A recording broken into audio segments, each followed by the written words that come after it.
What is Landmarkism? There's a lot of misinformation regarding this doctrine of ecclesiology.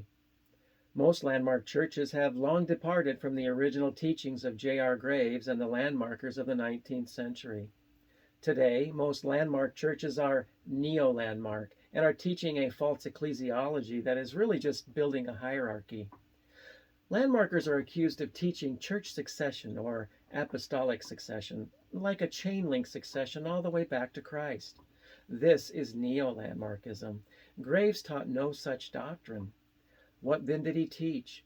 Hear his own words, which are edited for brevity. Quote, "Many have been influenced to believe that we hold to apostolic succession. It is certainly due to those who bear the name to be vindicated from these hurtful misrepresentations.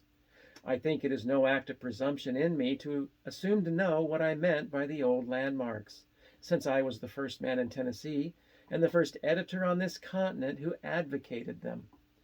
Be this as it may, one thing is true: no man in this century has suffered more in the house of my friends for a rigid maintenance of them." What then did Graves believe? He in no way advocated that one church gives authority to another church to exist, like a mother church, which sounds Catholic already. He believed that any company of scripturally baptized believers has been given authority directly from Christ himself to constitute themselves into a church. He quotes Matthew 18:20. "For where two or three are gathered together in my name, there am I in the midst." That is, in my authority. These are the words of Christ himself. For those who think this was a new doctrine originated in the 19th century, Graves quotes Tertullian, a late 2nd century writer. He said, quote, "Three are sufficient to form a church, although they be laymen." This is New Testament. He was bringing churches back to the New Testament practice. Graves argues thus: if a church can exist before her officers, then it is the highest ecclesiastical authority on earth. A body of baptized Christians can organize themselves into a church at their pleasure, and no exterior body can organize them. Much less can a presbytery organize a body superior to itself.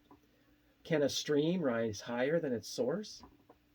For those neo-landmarkers that are in unbelief of this, hear Graves himself, quote, "Wherever there are three or more baptized members of a regular Baptist church, or churches covenanted together to hold and teach, and are governed by the New Testament, there is a church of Christ, even though there was not a presbytery of ministers within 1,000 miles of them to organize them into a church.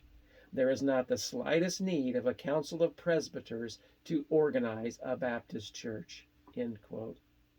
Baptist historian Gerald says this, quote, "Any talk about every link jingling in the succession chain from the banks of Jordan to the present is ignorance or dust throwing."